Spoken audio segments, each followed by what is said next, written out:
இன்றைய சமுதாயத்தின் ஆரோக்கியத்தின் அச்சாணி மனிதமா மருத்துவமா? இன்றைய சமுதாயம் எப்படி இருக்கிறது, அதன் ஆரோக்கியம் எப்படி இருக்கிறது, அதற்கு அச்சாணி எது, மருத்துவம் வேண்டுமா மனிதமா என்ற தலைப்புடன் இன்றைய பட்டிமன்ற நிகழ்வை தொடங்கி வைப்பதில் பெருமகிழ்ச்சி அடைகிறேன். மருத்துவம் சார்ந்த தலைப்பு அப்படின்றதுனால ஒரு சின்ன நகைச்சுவையோடு இதை தொடங்கலாம்னு நினைக்கிறேன்.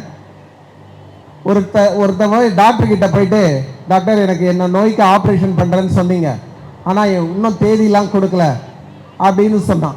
அப்படி சொல்லும்போது அந்த டாக்டர் என்ன சொல்கிறாரு, இன்னும் கொஞ்ச நாள் கழிச்சு வாப்பா அப்படின்னு சொல்கிறாரு. சரின்னு மறுபடியும் கொஞ்ச நாள் கழிச்சு போகிறான். டாக்டர் என்ன டாக்டர் நீங்கள் மறுபடியும் என்ன ஆப்ரேஷன் பண்ணுறேன்னு சொன்னீங்க எனக்கு, ஆனால் இன்னும் நீங்கள் ஆப்ரேஷன் பண்ணலை, எப்போ பண்ண போகிறீங்க, இன்னும் கொஞ்ச நாள் கழிச்சு வாப்பா அப்படின்னு சொல்கிறாங்க. டாக்டர் சொல்கிறாரு. அப்போ மீண்டும் அந்த கொஞ்ச நாள் கழிச்சு மறுபடியும் அந்த பேஷண்ட்டு போயிட்டு, டாக்டர் எனக்கு எப்போ டாக்டர் மறுபடியும் ஆப்ரேஷன் பண்ண போகிறீங்கன்னு கேட்டுட்டு போயிடுறான். டாக்டருக்கு பக்கத்தில் அவரோட நண்பர் இந்த நோயாளி வரும்போது கவனிக்கிறாரு. அவர் கேட்குறாரு, டாக்டர்கிட்ட கேட்குறாரு, என்ன சார் இது, இந்த பேஷண்ட் ஆப்ரேஷன் பண்ணுங்க நாயா அலையிறான், நீங்களும் அப்புறம் பண்ணலான்னு அனுப்புறீங்க, என்ன இது பண்ணிடக்கூடாதா, ஆப்ரேஷன் பண்ணிடக்கூடாதா அப்படின்னு சொல்கிறாரு. அப்போ அந்த டாக்டர் அந்த நண்பர்கிட்ட சொல்கிறாரு, உங்ககிட்ட சொல்கிறதுக்கு என்ன, இந்த ஆப்ரேஷன் எனக்கு பண்ண தெரியாது, நாயா அலையிறவனை எதுக்கு பேயா அலையணும் அப்படின்றத ஒரே காரணத்துக்காக நான் இந்த ஆப்ரேஷனை பண்ணாமல் தள்ளி போட்டுட்டு இருக்கேன் அப்படின்னு சொல்கிறார். ஸோ இந்த ஒரு மனநிலை தான் இன்றைய மருத்துவ சமூகத்தில் தெரியுதோ தெரியலையோ எதையாவது பண்ணி வைப்போம் அப்படின்ற மனநிலை தான் இந்த சமூகத்தில் இருக்கிறது. ஸோ இந்த சமூகத்தின் ஆரோக்கியத்தின் அச்சாணி எதுவாக இருக்க வேண்டும் என்று பேசுவதற்கு, முதலில் மனிதம் என்ற தலைப்பில் பேசுவதற்கு ஸ்ரீமதி 1ஆம் ஆண்டு மாணவி வருகிறார். அவருக்கு ஒரு கைத்தொட்டலை கொடுப்போம். ஏனெனில் 1ஆம் ஆண்டிலேயே பட்டிமன்ற பேச்சாளராக அவர் கலந்து கொண்டிருக்கிறார். ஒரு சித்தர் மருந்தை கண்டுபிடிக்கிறாருன்னா தனக்காக மட்டுமே அப்படின்னு யோசிச்சு சுயநலமா அவங்களாலே பயன்படுத்திக்க முடியும். ஆனால் நம்ம சமுதாயமும் உயரணும் அப்படிங்கிற ஒரு நல்ல எண்ணத்துல தான் இப்படி பரப்பி விடுறாங்க. அந்த ஓலைச்சுவடிகளை எடுத்துக்கிட்டிங்கனாலுமே அதில் தான் இருக்கும். தம் மாணவர்களுக்கு கற்றுக் கொடுத்து அதை பின்வர சமுதாயத்துக்கும் அனுப்பிவிட்ட சித்தர்கள் வழி வந்த நாமளும் மனிதாபிமானத்தை முதல் படியாக வச்சு நடக்கணும்னு நான் கேட்டுக்கிறேன்.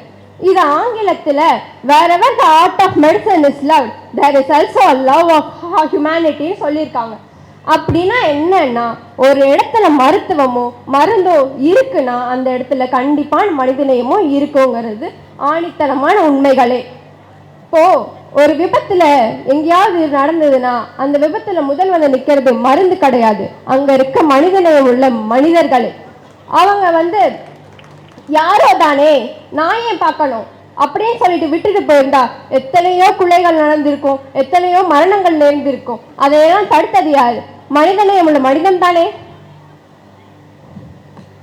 இப்போ நாமெல்லாம் மருத்துவ மாணவர்கள், நம்ம ஒரு முடிவு எடுக்கிறோம்னா அதுல கண்டிப்பா மனிதநேயம் இருந்தே ஆகணும். அவனுக்கு தானே வலிக்குது, நான் என்னோட மருந்தை நான் கொடுத்துட்டு போறேன் அப்படிங்கறது இல்லாம அவர் காப்பாற்றணுங்கிற மனிதநேயத்தோட பண்றது நம்ம மருத்துவத்துறை. இதுல மனிதம் இல்லாம என்னங்க போகுது, மருந்து மட்டுமா உதவுது? இப்ப கொரோனா காலத்திலயோ எத்தனையோ வெள்ள காலத்திலயோ முதல்ல வந்து நின்றது மருத்துவமா, மருத்துவத்தோட சேர்ந்து மனிதநேயம் தானே. இப்போ சாப்பாடு, அதுக்கப்புறம் கிளாத்ஸ், எல்லாத்துக்குமே காரணம் மனிதநேயம் உள்ள மனிதர்கள் தானே. அப்ப முதல்ல நிக்கிறது மனிதன் தானே, அதுக்கப்புறம் தானே மருத்துவம் வருது. நம்ம இங்க எத்தனையோ பேரு ரத்த தானம் செஞ்சிருப்போம். எதுக்கு செஞ்சீங்க? நான் யாரோ ஒருத்தங்களுக்காக, பேர் என்னன்னு தெரியாது, ஊர் என்னன்னு தெரியாது, அவங்களுக்கு எதுக்கு நாம செய்யணும் அப்படின்னு நினைக்காம மனிதநேயத்தோட நீ நல்லா இருப்பா, நான் நல்லா இருப்பேன், எல்லாரும் நல்லா இருப்போங்கிற மனிதநேயத்தோட தானே ரத்த தானம் செய்யறாங்க. அதே போலதான் உடல் உறுப்பு தானம். நான் இறந்துட்டு அப்புறம் மண்ணுக்கு போற வேண்டிய என் உடம்பு யாராவது ஒரு மனிதனுக்கு போய் சேரட்டும்ங்கிற மனிதநேயம் தானேங்க. எங்கேயோ ஒரு இடத்துல நடக்கிற குற்றத்துக்காக நாம ஏன் இங்க இருந்து கத்திட்டு இருக்கோம், நாம இங்க இருந்து போராடுறோம்? அதே இதுக்காக மனிதநேயம் தானே.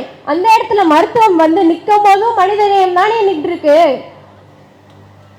இந்த இடத்துல பாத்தீங்கன்னா நம்ம நிறைய பேருக்கு சாப்பாடு கொடுக்குறோம், படிப்பு கொடுக்குறோம், அதெல்லாம் எப்படி? மனித நேயத்தோட தான். இப்போ ஒருத்தர் வந்து சிரிப்பு யோகா சொல்லி கொடுத்தாரு.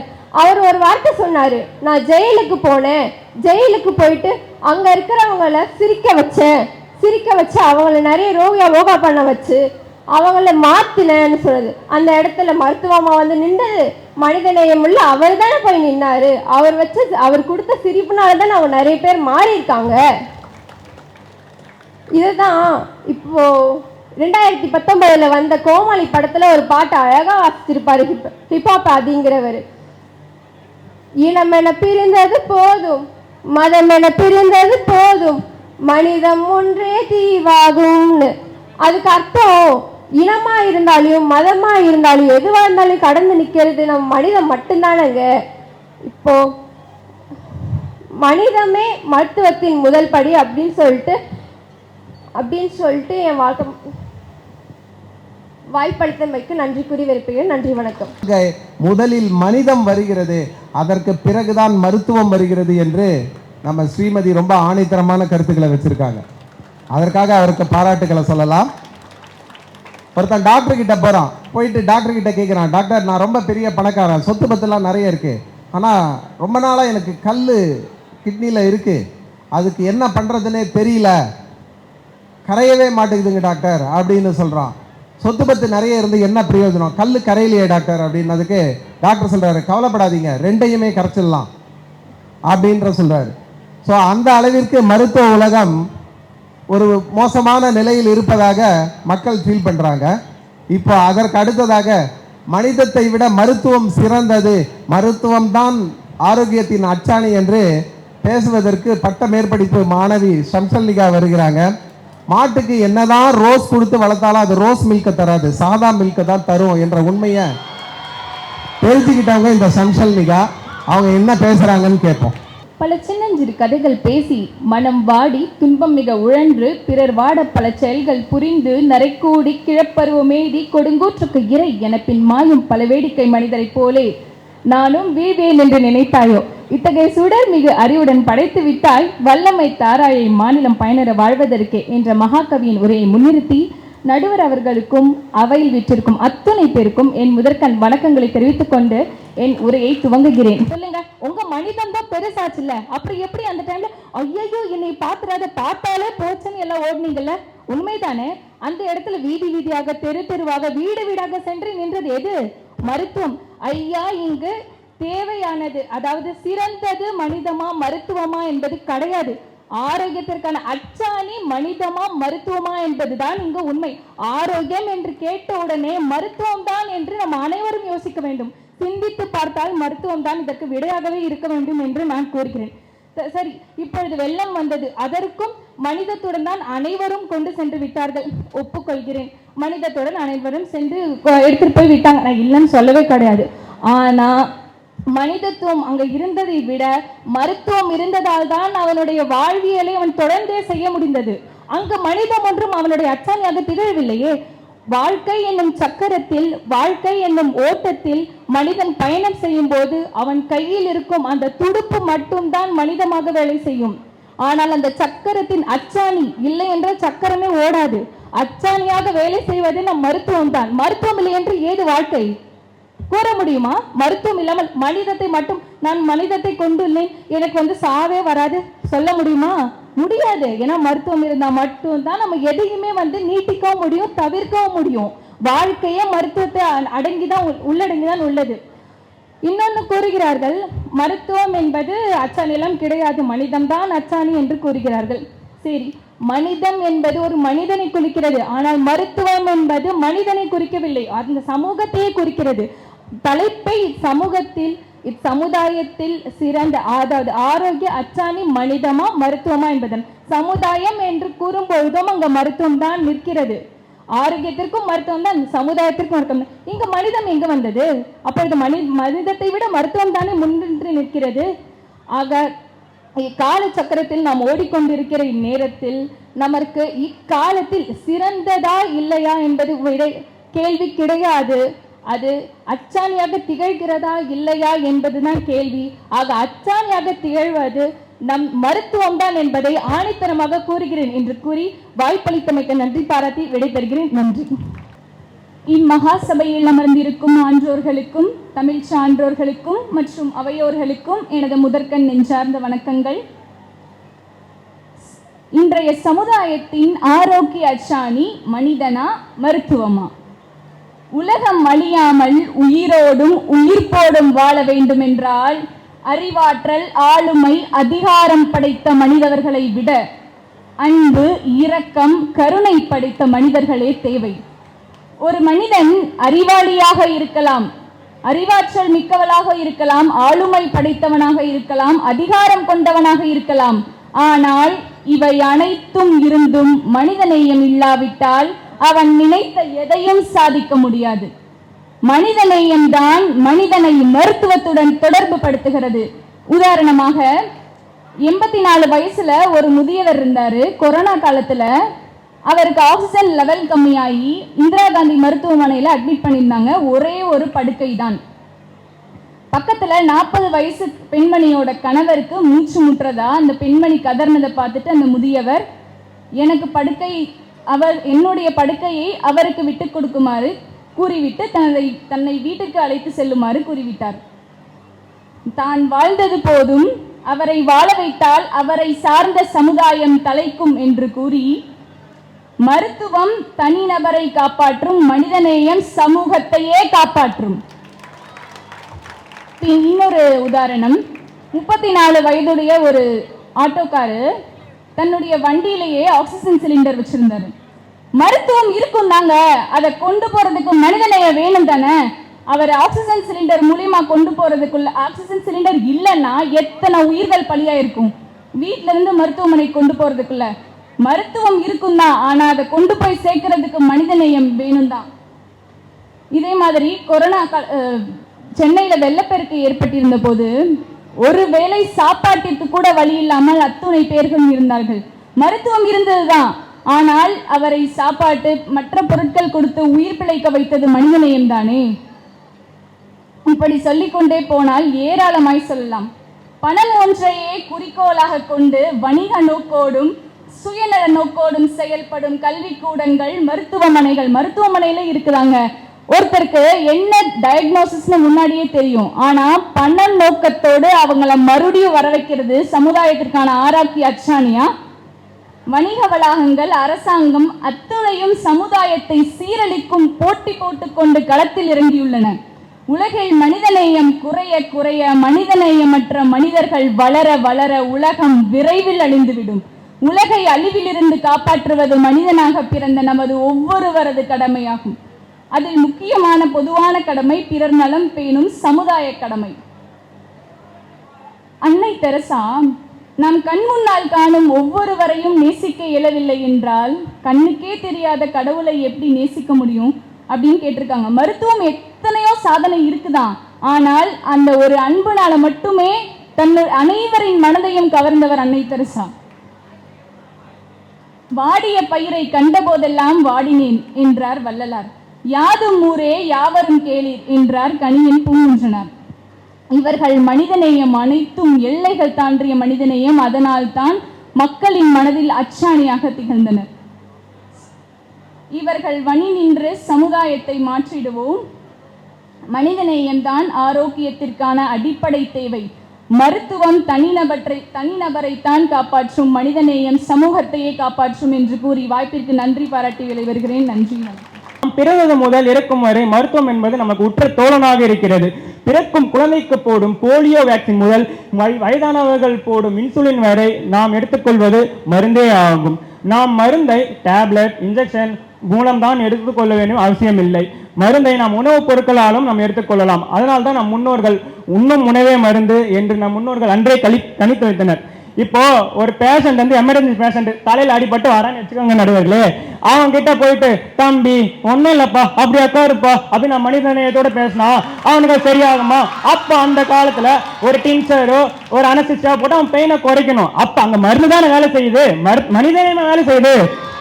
இப்போ முன்னாடி பேசினாங்க மருத்துவம் இருக்கும் இடலாம் மனிதநேயம் இருக்கும். எங்க மருத்துவம் இருந்தாதான் உங்க மனிதநேயம் இருக்குது. நீங்க தான் என் முன்னாடி பேசின வந்து பேச்சாளரே சொல்லிட்டாங்களே.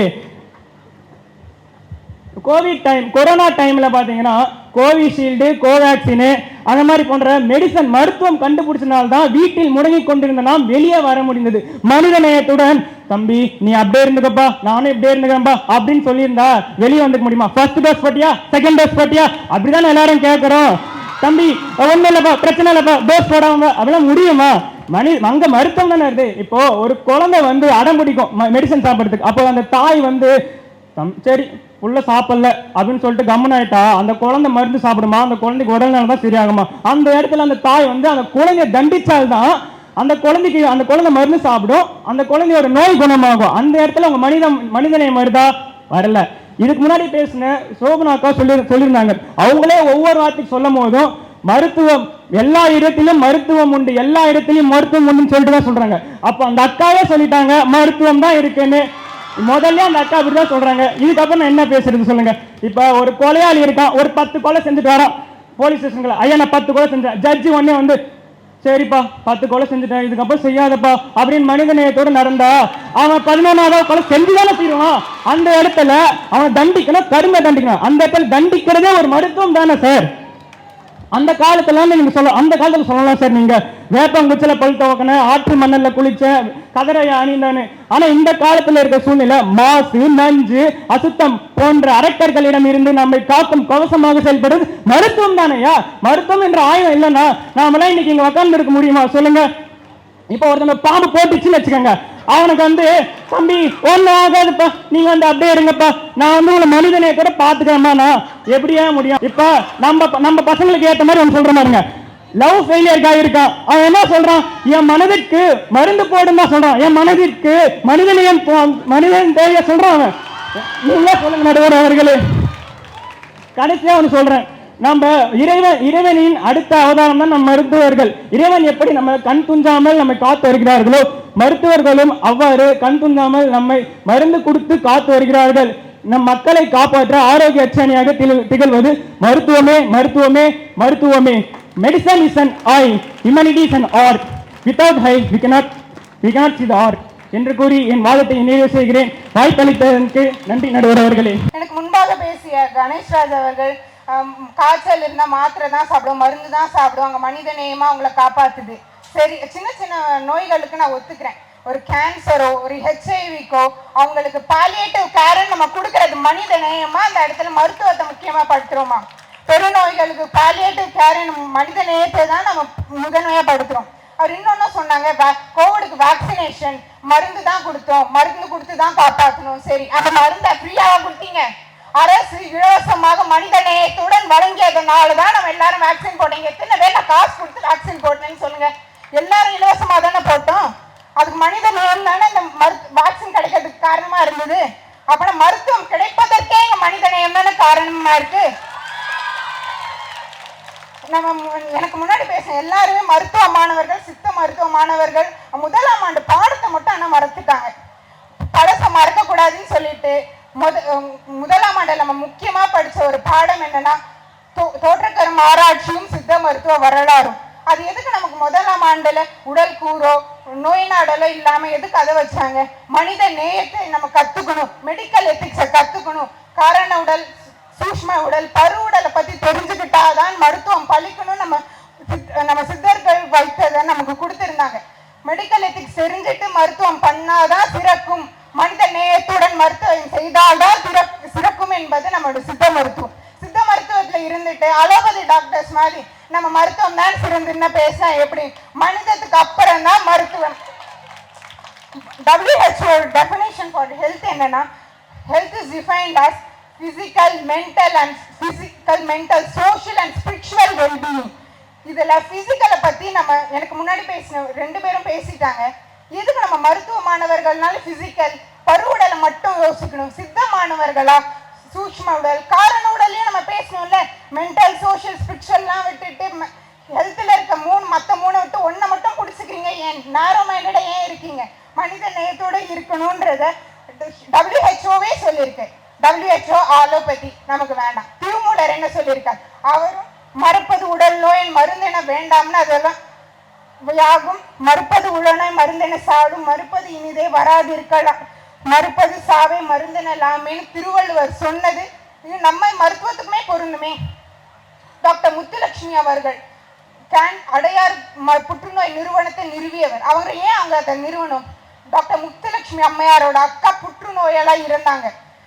அக்கா பட்ட வேதனையை இன்னொருத்தர் படக்கூடாதுன்றதுக்காக அவங்க அந்த அடையாறுல புற்றுநோய் மருத்துவமனையை அமைக்கிறாங்க. அது மனிதநேயம் இருந்ததுனால தான் அடையார் புற்றுநோய் மருத்துவமனை உருவாக்கப்பட்டது. WHO டெஃபினிஷன்ல வந்து சோஷியல் வெல்பீயிங்னு ஒரு டேர்ம் இருக்கு. மருத்துவத்துல சோஷியல் வெல்பீயிங் இன்னொன்று விதமாகவும் பார்க்கலாம். சோஷியல் வெல்ஃபேர் இருந்தால் தான் மருத்துவமும் நடக்கும். அந்த சோஷியல் வெல்ஃபேரை எடுத்துக்காட்டாக யாரை சொல்லலாம்? ராஜா ராம்மோகன் ராய். அவர் சதி ஒழிப்பை கொண்டு வரணும். ஆணாக இருந்து சதி ஒழிப்பை அவர் ஏன் பேசணும்? அவர் அக்கா சதியினால் இறந்த நாள். சமூக நலனுக்காக, சமூகத்தின் ஆரோக்கியத்திற்காக. நம்ம தலைப்பு ஆரோக்கியம், உடல் நலம் மட்டுமல்ல, உடல் ஆரோக்கியம் மட்டுமல்ல, சமூகத்தின் ஆரோக்கியம் கூட. அதனால் அவர் மனித நேயத்துடன் போராடியதுனால் தான் சதி ஒழிக்கப்பட்டது. நமக்கு ஏதாச்சும் பெருநோய்கள், கேன்சரோ, ஆக்சிடென்ட்ல கை கால் செயலிழந்து போனாலும் நம்ம என்ன சொல்லுவோம்? எல்லாம் தலையெழுத்து, என் நேரம்னு சொல்லுவோம். கர்மம் சரியா இருந்தால், மனித நேயம் சரியா இருந்தால் அந்த நோயே நமக்கு வந்திருக்காது. அதுதான் சூக்ஷ்ம உடல், ஸ்தூல உடல். அந்த சித்த மருத்துவ மாணவர்களாக இருந்து மனித நோயத்துடன் இருந்தால் நோய் வராது. நோய் வந்தாலும் தடுக்கவும் இயலும். ஒரு வண்டி ஓடணும்னா அதுக்கு சக்கரமும் முக்கியம், அச்சாணியும் முக்கியம். வண்டி மட்டும் முக்கியம் இல்லை. ஆரோக்கியம் என்பது சக்கரமாகவும் வண்டி என்பது நம் உடலமாக கருதினால் மனித நேயமே அதன் அச்சாணி. அச்சாணி தான் சக்கரத்தை வண்டியோட பொருத்துகிறது. அச்சாணி இருந்தால்தான் வண்டி ஓடும். சிறு பொருள் இருந்தாலும் அது சின்ன விஷயம் தான். மருத்துவத்தை கம்பேர் பண்ண மனிதன் சின்னதுதான். ஆனா அந்த மனிதம் இருந்தால்தான் ஆரோக்கியமும் ஓடும், அந்த வண்டியும் நகரும். எனவே நடுவர் அவர் முதலாம் ஆண்டுல எங்களுக்கு தோற்றக்கரம் ஆராய்ச்சி படிக்க ரொம்ப கஷ்டமா இருந்தது. அதுக்காக தோற்றக்கரம் ஆராய்ச்சியை எளிய முறையில் எங்களுக்கு புத்தக வடிவில் தந்த நடுவர் அவர்கள் எங்கள் பக்கமே தீர்ப்பளிப்பார் என்று நன்றி விடைபெறுகிறேன். நன்றி, வணக்கம். என் பேச்சை கேட்க முழு மூச்சாக வந்திருக்கும் அவையோர்களை அனைவருக்கும் என் சிரம் தாண்டி வணங்குகிறேன். இன்று எடுத்துக்கொண்டுள்ள தலைப்பு ஆரோக்கியத்தின் அச்சாணி மனிதமா மருத்துவமா? மருத்துவமே என்ற தலைப்பில் நான் பேச வந்துள்ளேன். அச்சாணி அப்படின்னா என்ன? ஒரு வண்டி நல்லா ஓடணும்னா அதுக்கு சக்கரம் வேணும். அந்த சக்கரத்தை தாங்கி பிடிக்கிறதே அச்சாணி தான். அப்படி ஒரு மருத்துவம் வந்து அந்த அச்சாணியோட தலையாய கடமைன்னு பார்த்தோம்னா அந்த சக்கரத்தை தாங்கி பிடிக்கிறது. அதே மாதிரி ஒரு மருத்துவத்துடைய தலையாய கடமைன்னு நம்ம பார்க்குறப்போ அந்த ஆரோக்கியத்தை கொடுக்கறது தான் அவரோட கடமையாக இருக்கும். அப்படி திருமூலர் சொன்னது மறுப்பது உடல் நோய் மருந்தெனல் ஆகும், மறுப்பது உளநோய் மருந்தென சாலும், மறுப்பது இனி நோய் வாராதிருக்க, மறுப்பது சாவையும் மருந்தெனலாமே. அதாவது ஒரு மருந்து வந்து சாவையே மறக்கடிக்க செய்யும் அப்படின்னு சொல்லி திருமூலர் சொல்றாரு. அது மாதிரி இப்போ நான் ஒரு உதாரணம் சொல்கிறேன். இப்போ நான் வந்து ஹாஸ்டலில் படிக்கிறேன், ஹாஸ்டலில் இருக்கேன். இப்போ வீட்டுக்கு போகிறேன், வீட்டுக்கு போகிறேன்னா வந்து எனக்கு வந்து என் ஹாஸ்டல் சாப்பாடு சாப்பிட்டு நாக்கெல்லாம் வெறுத்து போயிடும். வீட்டுக்கு போகிறப்ப வந்து அம்மாட்ட சொல்லுவேன், அம்மா எனக்கு நல்ல காரமாக நூடுல்ஸ் செஞ்சு கொடுமா அப்படின்னு நான் சொல்கிறேன். அம்மாவும் வந்து சரி பிள்ளை கேட்குதேன்னு சொல்லிட்டு எனக்கு 3 வேளையுமே வந்து காரமாக நூடுல்ஸ் செஞ்சு கொடுத்தா என் உடம்பு நல்லா இருக்குமா? அதுவே அவங்க யோசித்து பிள்ளைக்கு வந்து நூடுல்ஸ்லாம் செட் ஆகாது, உடம்பு ஒத்துக்காது, வந்து நம்ம காய்கறிகளாக சமைச்சு போடணும் அப்படின்னு மனிதமாக யோசிக்காமல் மருத்துவமாக யோசித்தா மட்டும்தானே என் உடம்பு நல்லாயிருக்கும்.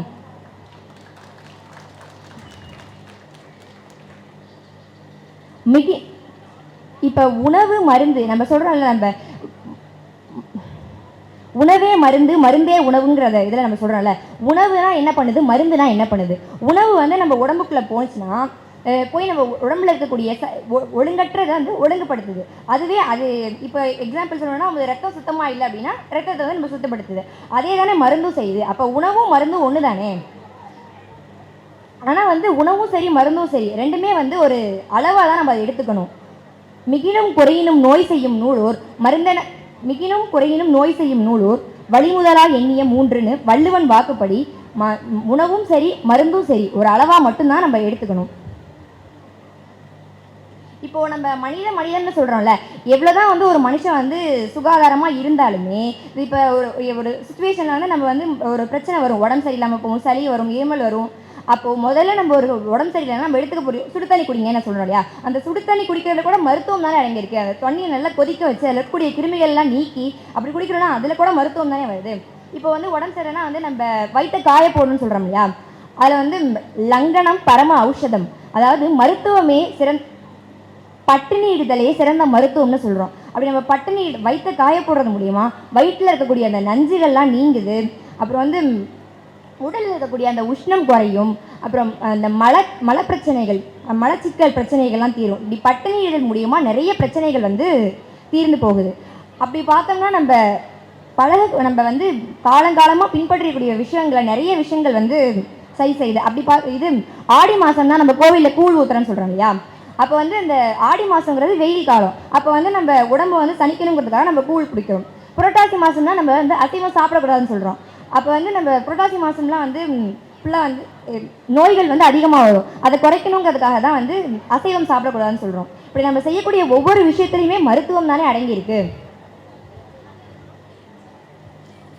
இப்போ நம்ம பாட்டி தாத்தாங்களாம் அந்த காலத்தில் வந்து வெத்தலை பாக்கு சாப்பிடுவாங்க இல்லையா, பாட்டியின் சுருக்கு பையிலே பணத்தோடு பதுங்கியே பாசத்தோடு உறவு கொள்வாயே. அந்த நம்ம வெத்தலை பாக்கு சாப்பிட்றத கூட மருத்துவம் இருக்குன்னு சொல்கிறாங்க. இப்போது காலையில் நம்ம வந்து பாக்கு அதிகமாக சாப்பிட்டோம்னா உடம்புல இருக்கக்கூடிய கழிவு வந்து வெளியேறும். இப்போ வந்து பகலில் வந்து நம்ம சுண்ணாம்பு அதிகமாக சாப்பிட்டோம்னா உடலில் வந்து நல்ல ஒரு பசியை கொடுக்கும். இதுவே வந்து மாலையில் வந்து நம்ம வெற்றிலையை அதிகமாக சாப்பிட்டோம் அப்படின்னா வாயில் வந்து ஒரு துர்நாற்றம் வராது, நறுமணம் வீசும், நல்ல நறுமணம் வீசும். இன்னொரு உதாரணம் சொல்கிறேன். இப்போ நம்ம வந்து ரோட்டில் போயிட்டுருக்கோம், ஒரு விபத்து வருது, மனிதநேயமோடு இருக்கணும்னு அந்த அக்கா சொன்னாங்க. அந்த மனிதநேயம் மட்டுமே வந்து எவ்வளோ பேர் ஐயோ பாவம் அவங்களுக்கு வந்து இதாகிடுச்சு அப்படின்னு சொன்னாங்க. இப்போ எல்லாருமே பயந்தாலும் 1000 பேரும் பயந்தாலுமே அவங்களுக்கு வந்து ஒரு முறையான மருத்துவம் இருந்தால் மட்டும்தானே அவங்களோட நோய் சரியாகும். இப்போ நம் நாட்டுடைய நலனத்துக்கு வேணா வந்து மனிதமே வந்து அச்சாணின்னு சொல்லலாம். ஆனால் நம்மளுடைய உடலுடைய நலத்துக்கு எப்பவுமே வந்து அச்சாணி வந்து மருத்துவம் தான் சொல்லி வாய்ப்பளித்தமைக்கு நன்றி கூறி என் உரையை முடித்துக் கொள்கிறேன். நன்றி, வணக்கம். மதிப்பிற்குரிய நடுவர் அவர்களுக்கும் அறிவிச்சிறந்த ஆசிரியர் பெருமக்களுக்கும் அன்பிற்குரிய மாணவ உறவுகளுக்கும் இனிய வணக்கம். எதிரணியில் பேசினவங்க பல விஷயங்களை சொன்னாங்க. அதில் நம்ம பிஜி டாக்டர் சொன்னாங்க, கோவிட் சமயத்தில் கொடுத்த மெடிசன் அதை பற்றி சொன்னாங்க. அது மருத்துவம் மருந்து அதெல்லாம் ஒரு புறம் இருக்கலாம், ஆனால் முதல்ல அதுக்கு மனிதநேயம் வேணும். கோவிட் வார்டுக்குள்ளே வர்றதுக்கும் கோவிட் பேஷண்ட்ஸை ட்ரீட் பண்ணுறதுக்கும் அந்த கேர் கொடுக்கறதுக்கு மனிதநேயம் இருந்தால் மட்டும்தான் பண்ண முடியும். வெறும் மருந்தை வச்சு ஒன்றும் பண்ண முடியாது. எத்தனை டாக்டர்ஸ் கோவிடுக்கு ட்ரீட்மெண்ட் கொடுத்துருப்பாங்க பயப்படாமல்? ஸோ நம்ம டாக்டர்ஸ் அதில் பெரிய ரோல் ப்ளே பண்ணாங்க. கோவிட் சென்டர் ரன் பண்ணாங்கன்னு சசிகுமார் சார் மார்னிங் கிளாஸ் எடுத்தார் இல்லையா. ஸோ மனிதம் இல்லாத மருத்துவம் பயனற்றது. அப்புறம் அடுத்து பேசின தம்பி சொன்னார், பேஷண்ட் திடீர்னு கேஷுவாலிட்டி கூப்பிட்டு வந்தால் அனஸ்தீசியா அப்படி இப்படிலாம் பேசினாப்புல. இந்த மேனேஜ்மெண்ட்டை பற்றிலாம் சொன்னார், ப்ரொசீஜர்லாம். அது பண்ணுறதுக்கு காரணமே மனிதம்தான். நாளைக்கு செப்சிஸோ கால் எடுக்கிற மாதிரியோ வேற எந்த விளைவுகளோ வந்துடக்கூடாது, அந்த பையனோ பொண்ணோ அந்த விபத்தில் ஏற்பட்டவர்களுக்கோ இல்லை மாரடைப்போ அவங்களுக்கு எதிர்பாராத விளைவுகள் மோசமான விளைவுகள் ஏற்படக்கூடாது என்கிற அவர்கள் மேலே இருக்கக்கூடிய அன்பும் மனிதமும் தான் அந்த மருத்துவம் செய்கிறதுக்கு காரணம். அது இல்லைன்னா அது பர்பஸ் இல்லாமல் போயிடுமே.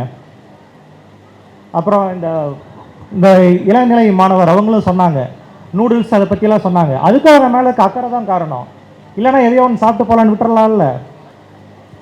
அப்புறம் வேக்சினை பற்றி சொன்னாங்க, அதை கரெக்டாக ஸ்ரீவர்ஷினி அதுக்கு சரியான பதில் சொன்னாங்க. வேக்சின் வந்து மனிதம் இல்லாமல் போனால் நீங்கள் எவ்வளோ வேக்சின்லாம் வெளியில் எவ்வளோ காஸ்ட்லியாக இருக்குன்னு எல்லாருக்கும் தெரியும். போலியோ வேக்சினை பற்றி பேசுகிறாங்க. இன்றைக்கி எல்லாருக்குள்ளும் இந்தியா முழுக்க ஒரே நாளில் பல்ஸ் போலியோன்னு கொடுக்குறோம். ஒரு குழந்தைங்கலேருந்து மிஸ் ஆகாமல் கொடுக்குறோம். அதுக்கு பின்னாடி மிகப்பெரிய மனிதம் இருக்குது. மனிதம் இல்லாட்டினா அது செயல்முறைக்கு வராது. நம்ம மைக்ரோபயாலஜியில் படிச்சிருப்போம், சால்கன் சாமின் 2 பேர் கண்டுபிடிச்சாங்க, நோபல் ப்ரைஸ் கொடுக்குறாங்க. எனக்கு அந்த ப்ரைஸ் எல்லாம் வேண்டாம், இது எல்லாருக்கும் போகட்டுன்னு பேட்டன் ரைட்லாம் வேணான்னு அவன் கொடுத்ததோட பயன்தான் இன்னைக்கு இந்தியா போலியோ ஃப்ரீ கண்ட்ரியாக இருக்குது. உலகத்தில் 4 நாடுகளில் போலியோ வந்தது, which gives pain to the world. Pakistan, Afghanistan, India, Nigeria. இப்போ அந்த பெயினில் இந்தியா இல்லை. அதற்கு காரணம் எங்கேயோ நமக்கு இன்னைக்கு இத்தனை தலைமுறை கடந்து வருவான்லாம் தெரியாது. அவ்வளவு முன்னாடியே கண்டுபிடிச்சாலும் எல்லாரும் பலனடையணும்னு நினைச்ச சால்கன்சாவினோட மனிதம் தான் இன்னைக்கு இந்த நாம் போலியோ இல்லாமல் இருக்கிறது காரணம். அப்புறம் இன்னொன்று, மருத்துவமே இருக்கிறது காரணமே மனிதம் தான்.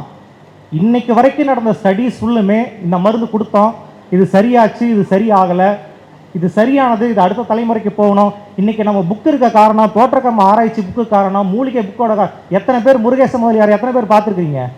அவங்க டெக்ஸ்ட்டை படிக்கிறீங்கல்ல.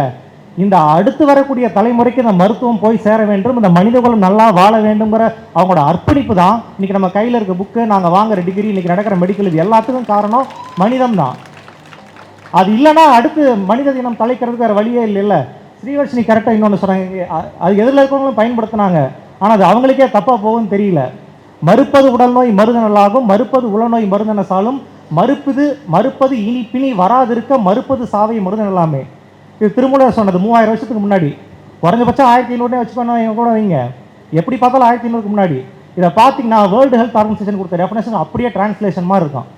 ஹெல்த் இஸ் டிஃபைன்ட் அஸ் என்ன சொல்லுங்க, 3 டைம் சொல்லிட்டாங்க.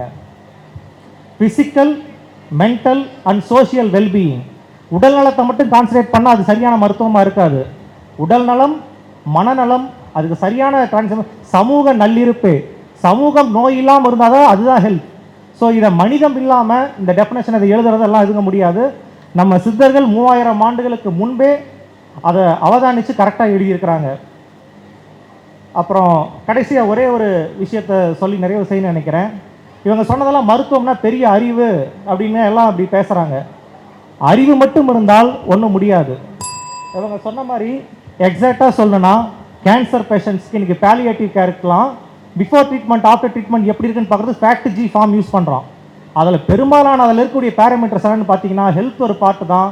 அவங்க சைக்கலாஜிக்கல் எப்படி, அவங்க கூட இருக்கவங்க எப்படி ட்ரீட் பண்ணுறாங்க, அவங்களை எப்படி நடத்தணும், அவங்களை எப்படி அவங்க வாழ்க்கையில் நடத்தணுங்கிறது தான். அவங்களோட பீஸ்ஃபுல்லான அவங்களோட இறப்பு டிஸ்பாச்சர் தான் அதில் மிக முக்கியமாக பேசப்படுது. அதுக்கு மனிதம் ரொம்ப ரொம்ப முக்கியமானது. இறுதியாக ஒன்று சொல்லி நிறைவு செய்ய நினைக்கிறேன். அவங்க எல்லாம் அறிவு எல்லாம் பெரிய விஷயம்னு சொல்கிறாங்க. திருவள்ளுவர் அப்படி தான் சொல்லுவார், எல்லா இடத்துலையுமே அறிவுளார் எல்லாம் உடையார், அறிவு இருக்கவங்க தான் எல்லாருக்கும் காரணம், அறிவு தான் எல்லாம், எல்லா இடத்துலையும் அறிவை மிகைப்படுத்தி பேசுவார். பட் ஒரே ஒரு குரலில் மாற்றி சொல்லுவார், அறிவினால் ஆகுவதுண்டோ, இந்த அறிவினால் ஏதாவது புரோஜனம் இருக்கா, இந்த அறிவினால் ஏதாவது புரோஜனம் இருக்கான்னு கேட்பாப்புல. அறிவினால் ஆகுவதுண்டோ, அதுக்கு அடுப்பலைன்னு அவரே சொல்லுவார், பிரிதின் நோய் கண் நோய் போல் போற்றா கடை அப்படின்பாப்புல. நீ எவ்வளவு பெரிய டாக்டராக இருந்தாலும் சரி, நீ எவ்வளோ பெரிய ஆளாக இருந்தாலும் சரி, நோயாளியோட நிலை என்ன, அவனோட பெயின் என்ன உன்னால் புரிஞ்சிக்க முடியல, அது சரியாக அவனால் ட்ரீட் பண்ண முடியலாம், உன்னோட அறிவு எதுக்குமே பிரயோஜனம் இல்லைங்கிறது அதோட அர்த்தம்.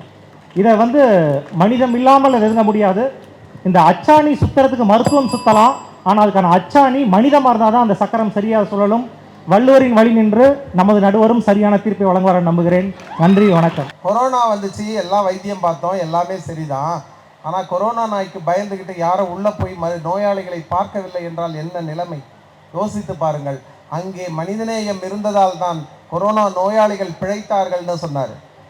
வள்ளுவர்கிட்ட இருந்து ஒரு அருமையான ஒரு உதாரணத்தை சொன்னார். என்ன, அறிவிருந்து என்ன பயன், பிறரின் நோயை நம் நோய் போல் நினைத்து தீர்க்காவிடின் அந்த அறிவினால் பயன் இல்லை, எனவே மனிதமே உயர்ந்தது என்று சொல்லி அமர்ந்திருக்கிறார். அவருக்கு எனது பாராட்டுகளை தெரிவித்துக் கொள்கிறேன். அதற்கு அடுத்ததாக பேசுவதற்கு நமது டெல்லி ராஜா அவர்கள் வருகிறார். அவர் என்ன பேசுறாருன்னு கேட்போம். அவர் மனிதாபிமானம், சித்த மருத்துவம், நிறைய புத்தகங்கள் மனிதாபிமானத்தின் அடிப்படையில் எழுதப்பட்டது அப்படின்னு. நிறைய பேர் நம்ம கோவிட் கேர் சென்டரில் கபசுர குடிநீர் நிறைய பேர் மனிதாபிமானம் கொடுத்துட்டு போயிட்டாங்க. ஆனால் மருத்துவம் தெரிஞ்ச மருந்தோட அறிவு எதுக்கும் உதவாத நம்ம சமூகநீதி சார் சொல்லிட்டு போயிட்டாரு. ஆனால் மருந்தோட அறிவு இருக்கிறவன் தான் மருந்து கொடுக்க முடியும். எப்போ வாத நோயாக்கு மருந்து உணவுக்கு முன்னாடி கொடுங்க, பித்த நோயாளிக்கு மருந்து உணவுக்கு இடையில கொடுங்க, கப நோயாளிக்கு மருந்து உணவுக்கு பிறகு கொடுங்க. இந்த மருந்தறிவு எங்கே போச்சு? மனிதாபிமானம் எல்லா உலகத்தில் இருக்கிற எல்லாருக்குமே மனிதாபிமானம் இருக்கு. ஆனால் மருந்து அறிவு மருத்துவத்துக்கு மட்டும்தான் இருக்கு, மருத்துவருக்கு மட்டும்தான் இருக்கு. அதுவும் முக்கியமாக சித்த மருத்துவத்துக்கு மட்டும்தான் இருக்கு. நம்ம சமூகநீதி சார் சொன்னார், நிறைய சித்த மருத்துவ நூல்கள் சார் மனிதாபிமான அடிப்படையில் நம்ம சித்த மருத்துவ நூட்கள் வகுக்கப்படலை சார். இந்த மருந்து இந்த நோய்க்கு சரியாகன்ற மருத்துவ எண்ணிக்கை அடிப்படையில் தான் அவங்க வகுத்துக்கிறாங்களே சரியா. இது மனிதாபிமானம்னு சொல்லிட்டு போனால் அது எல்லாருக்குமே மனிதாபிமானம் கொடுத்துட்டு போயிருக்கலாமே. இல்லை, அது மருந்து அறிவு தான் கண்டிப்பாக இருக்கணும். அதுவும் நம்மளோட சித்த மருத்துவத்தில் மருந்து அறிவு என்பது ஏன் சொல்லிட்டு போயிருக்காங்களே, ஒவ்வொரு நீருக்கும் குளிர்ந்த நீர் பித்தத்தை போக்கும், காய்ச்சின நீர் கபத்தை போக்கும், ஆறின நீர் வாதத்தை போக்குன்னு ஏன் சொல்லியிருக்காங்க? அவங்க மட்டும் உழப்பினி மட்டும் சொல்லிட்டு போயிருக்கலாமே. இந்த நோய்க்கு வந்துட்டீங்களா சரியாயிடும் அப்படின்னு உழப்பினி மட்டும் சொல்லிட்டு போயிருக்கலாமே. ஆனால் மருத்துவம் தெரிஞ்சால் மட்டும்தான் அந்த நோயை குணப்படுத்த முடியும். மருத்துவம் தெரிஞ்சால் தான் அது மனித சமுதாயத்திற்கு ஒரு ஆரோக்கியமாக இருக்கும். இல்லைன்னா யார் வேணாலும் மருத்துவம் பார்த்துட்டு போகலாம். இப்போ நம்ம மருத்துவத்தில் சார் சொன்னார், இந்த காலகட்டத்தில் வந்து மருத்துவம் நிறைய நம்ம சித்த மருந்துகள் வந்து மருந்து அறிவு இல்லாமல் நிறைய தேவையில்லாமல் யூஸ் பண்ணுறாங்க. ஆனால் கடுக்காய்ச்சூர்னை வந்து நிறைய பேர் அது மலமிக்கையாக தான் பயன்படுத்துகிறாங்க. ஆனால் நல்ல மருத்துவம் தெரிஞ்ச மருத்துவ நோயாளி மட்டும்தான் அது எந்த நேரத்தில் பயன்படுத்தணும், எந்த நேரத்தில் பயன்படுத்தக்கூடாது, வாதப்பத்த தேய்க்கு பயன்படுத்தணுமா, எந்த தேய்க்கு பயன்படுத்தணும்னு சொல்ல முடியுது. அந்த மருந்தறிவு மட்டும்தான் சொல்ல முடியும். அது மருந்தால் தான் முடியும். நிறைய மனிதாபிமானம் இருந்தால் தான் ஆம்புலன்ஸில் போனால் மனிதாபிமானம் இருந்தால் தானே ஒருத்தரை காப்பாற்றுறாங்கன்னு முன்னாடி இருக்கிறவங்களாம் சொன்னாங்க. ஆனால் அந்த ஆம்புலன்ஸுக்கு போனால் அதுக்கான என்ன எமர்ஜென்சி கேர் என்ன கொடுக்கலாம் அப்படின்ற ஒரு அறிவு வேணுமே. அது அந்த அந்த இடத்துல நிற்கிறது மருத்துவம் தானே. இல்லை யார் வேணாலும் அந்த மருத்துவத்தை பார்த்துட்டு போகலாமே. இல்லை சர்ஜரி ஓட்டியில் யார் வேணாலும் அந்த போகிறவங்களாம் வரவங்களாம் சர்ஜரி பண்ணிட்டு போகலாமே. மருத்துவம் தானே மனித ஆரோக்கியத்துக்கு முக்கியமாக இருந்து மருத்துவம் தானே காப்பாற்றுறான் எல்லாத்தையும். இதுக்கு முன்னாடி பேசணும் சொன்னாங்க, மறுப்பது இந்த நோய் வராதிருக்க உளநோய் தான் அப்படின்னு பேசுனாங்க. உளநோயை வந்து நார்மல் மனிதாபிமானே காப்பாற்றலாம் அப்படின்னு. அந்த உளநோயும் சரி பண்ணுறது மருத்துவம் தாங்க. சாதாரண மனிதாபிமானமாக இருக்கிறவங்க வாங்க சரி பண்ணிட்டு போங்க அப்படின்னு பேசுகிறதும் மருத்துவம் தான். மனிதாபிமானம் கொண்டு நீங்கள் பேசுகிறதும் அதுவும் மருத்துவம் தான். ஒரு பேஷண்ட்டை கூட்டிகிட்டு வந்து அந்த பேஷண்ட்டை பார்க்குறது எல்லாமே மருத்துவம் தானே. அது மனிதாபிமானம் இல்லையே, மருத்துவம் தான் ஃபஸ்ட்டு. அதுக்கு முன்னாடி சொன்னாங்க காரண உடல், ஸ்தூல உடல், சூக்கும உடல். இந்த 3 உடலை பேசுறதுக்கு முன்னாடி நம்ம மருத்துவம் தெரிஞ்சிருக்கணுமா. ஏன்னா 3 உடலுமே மருத்துவத்தில் தான் வருதே தவிர மனிதாபிமானத்தில் வரலை. 3 உடலுமே மனிதாபிமானத்தில் வரல. ஏன்னா அவங்க சொன்னாங்க காரண உடலுக்கான நோய் ட்ரீட் பண்ணுறது வந்து மனிதாபிமானம் தான் வேணும்னு. ஏன்னா காரண உடலில் தான் நோயே ஸ்தூல உடலுக்கு வருது. அங்கே என்ன நம்ம மனிதாபிமானம் ட்ரீட் பண்ணுறது? மருந்து கொடுத்து தான் நம்ம சரி பண்ண முடியும். இன்னொன்று சொன்னாங்க கேன்சருக்கு வந்து நிறைய பேலியேட்டிவ் கேர் இருக்குது, நிறைய மேனேஜ்மெண்ட் இருக்குது அப்படின்னு. சார் அவங்க வந்து கேன்சருக்கு நோய்க்கு மருந்து இல்லை, அந்த மருந்தை கொண்டு வரணும், நிறைய ரிசர்ச் பேப்பர் போடணும், ரிசர்ச் ஆர்டிக்கல் போடணும் அப்படின்னு சொல்கிறது காரணம் இந்த மருந்தை அடுத்த லெவலில் கூட்டு போவதா சார். இங்கே நீங்கள் கோவிட்டில் நிறைய கபசுர குடிநீர் கொடுத்தோம். ஆனால் கபசுரம் கொடுத்து அவங்க மற்ற மருத்துவக்காரங்களாம் என்ன சொன்னாங்க, இந்த கபசுர குடிநீர் ஒர்க் ஆகலை, சரியாக செயல்படலை அப்படின்னு சொன்னாங்க. அதுக்கு காரணம் என்ன? அது வந்து கரெக்டான நேரத்தில் உபயோகம் பண்ணலை. ஆனால் அந்த இடத்துல நம்ம அவங்க மனிதாபிமானம்னு ஒன்று நினச்சிருந்தா அந்த நம்ம எல்லா இடத்துக்குமே கபசுர குடிநீர் உலக அளவில் கொண்டு போயிருக்கலாமே. அங்கே எங்கே மனிதாபிமானம் போச்சு? அங்கே மருந்தறிவு தானே இருந்தது, மருத்துவம் தானே இருந்தது. மருத்துவம் கரெக்டாக இருக்கிறவங்க தானே கொண்டு போக முடியும். இல்லை யாருனால நம்மளுடைய சித்த மருத்துவம் யாருனால எப்போ வேணாலும் கொடுக்கணுன்னா நல்லா மருத்துவம் தெரிஞ்சால் தானே முடியும். நம்ம ஹியூமானிட்டிக்காக மனிதாபிமானம் கொடுத்துட்டு போகலாம். ஆனால் நல்ல சித்த மருத்துவனால் எந்த நேரத்தில் எந்த மருந்து கொடுக்கணுன்ற ஒரு நல்ல மருத்துவனால் தானே கொடுக்க முடியும். அப்போ மனித சமுதாயத்துக்கு காரணம் மருத்துவம் தான், மனிதநேயம் அல்ல. வேலை செஞ்சேன், 4 வருடங்கள் வேலை செஞ்சேன். அப்ப ஏன் இந்த நிலைமை என்று பார்த்தால் அங்கே வியாபாரமும் வணிகமும் தான் இருந்தது. அதனால் இயற்கை பாழ்பட்டது. இயற்கை பாழ்பட்டதால் மனிதர்கள் நோயாளிகளானார்கள். உலகிலேயே ஒரு மிக முக்கியமான ஒரு சிறப்பான நாடு ஜப்பான். புகுஷிமா என்ற இடத்தில் அணு உலை வெடித்து சிதறிவிட்டது. அந்த வெடித்து சிதறினப்போ அங்கு இருந்த உணவுப் பொருட்கள், நீர் எல்லாமே பாதிக்கப்பட்டது. கதிரியக்கத்தினால் பாதிக்கப்பட்ட போது அரசு சொல்லுது எல்லாருக்கும் கிட்டத்தட்ட ஒரு ஊர்ல 2 லட்சம் 3 லட்சம் பேர் இருப்பாங்க. அந்த 2 லட்சம் 3 லட்சம் பேருக்கும் உணவு கொடுக்கணும், தண்ணீர் கொடுக்கணும். மிக கஷ்டமான வேலை இல்லையா? ஆனால் அரசாங்கம் அவர்களுக்கு கதிரியக்க பாதிப்பு இல்லாத தண்ணீரையும் உணவையும் அனுப்புகிறது. எல்லோருக்கும் 1 லிட்டர் தண்ணி. ஒரு வேளை அல்லது 3 வேளை உணவு தருகிறோம் என்று சொல்லி கதிரியக்க பாதிப்பு குறைவது வரை நாங்கள் தருகிறோம் என்று சொல்லி அரசாங்கம் அனுப்புது. மக்கள் வரிசையில் நின்று வாங்குகிறார்கள். மிக உயர்ந்த போற்ற வேண்டிய பண்பு என்ன தெரியுமா? யாரும் 1 லிட்டர் தண்ணீருக்கு மேல் அதிகமாக வாங்கவில்லை. ஏனென்றால் ஒருவர் பாதிக்கப்படுவார் என்ற நல்ல மனதின் அடிப்படையில் வாங்கல. உலகிலேயே அதனால் தான் ஜப்பானில் தான் 100 வயதிற்கு மேற்பட்டு வாழ்பவர்கள் அதிகமாக உள்ள நாடு எது, ஆரோக்கியமானவர்கள் வாழும் நாடு எதுன்னு பார்த்தீங்கன்னா ஜப்பான் தான். காரணம் அங்கே இருக்கும் மனிதம் தான். எதெல்லாம் மனிதம் என்றெல்லாம் குறைகிறதோ அங்கு மருத்துவம் பயனற்று போகிறது. ஆரோக்கிய வாழ்விற்கு நாம் உதாரணமாக எடுத்துக்கொள்ள வேண்டியது ஜப்பானை தான். அங்கே மருத்துவம் ரொம்ப பெருசா இல்லை, இருக்கு, ஆனால் யாரும் பயன்படுத்துவதில்லை.